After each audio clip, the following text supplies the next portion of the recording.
ఆంధ్రప్రదేశ్ రాష్ట్ర డిప్యూటీ సీఎంగా పవన్ కళ్యాణ్ గారు ఈరోజు ఆంధ్రప్రదేశ్ రాజకీయాల్లోనే కాకుండా దేశవ్యాప్త రాజకీయాల్లో కూడా మారుమోగిస్తున్న విషయం మనకందరికీ తెలిసిందే. మరోవైపు పవన్ కళ్యాణ్ గారి గురించి తాజాగా స్టైలిష్ స్టార్ అల్లు అర్జున్ గారు చేసిన వ్యాఖ్యలు తెగ వైరల్గా మారుతున్నాయి. ఇటీవలే స్టైలిష్ స్టార్ అల్లు అర్జున్ గారిని ఒక కేసు విషయంలో అరెస్ట్ చేసిన విషయం మనకందరికీ తెలిసిందే. ఇక అప్పటి నుంచి అల్లు అర్జున్ వ్యవహారం దేశవ్యాప్తంగా మారుమోగుతున్న విషయం తెలిసిందే.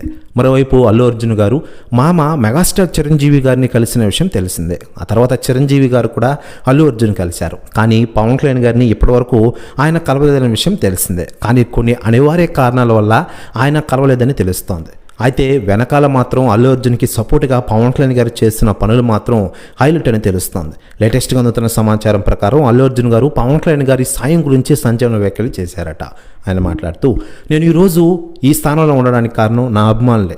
కానీ ఇటీవల జరిగిన ఘటనలు నాకు తెలియకుండా జరిగిపోయాయి. అందులో ఏమాత్రం నా తప్పు లేదు. కానీ నాకు శిక్ష పడింది. కానీ నేను దాన్ని ధైర్యంగా ఎదుర్కొంటాను. రాబోయే రోజుల్లో ఎదుర్కోవడానికి నేను సిద్ధంగా ఉన్నాను. ఈ విషయంలో మా మామ పవన్ కళ్యాణ్ గారు నాకు ఫోన్ చేసి ధైర్యం చెప్పారు. నేను ఆ మాటలు, ఆయన చేసిన పనులు ఎప్పటికీ మర్చిపోను అంటూ సంచలన వ్యాఖ్యలు చేశారట స్టైలిష్ స్టార్ అల్లు అర్జున్ గారు. ప్రస్తుతం వ్యాఖ్యలు వైరల్ అవుతున్నాయి తెలుగు ఇండస్ట్రీలో.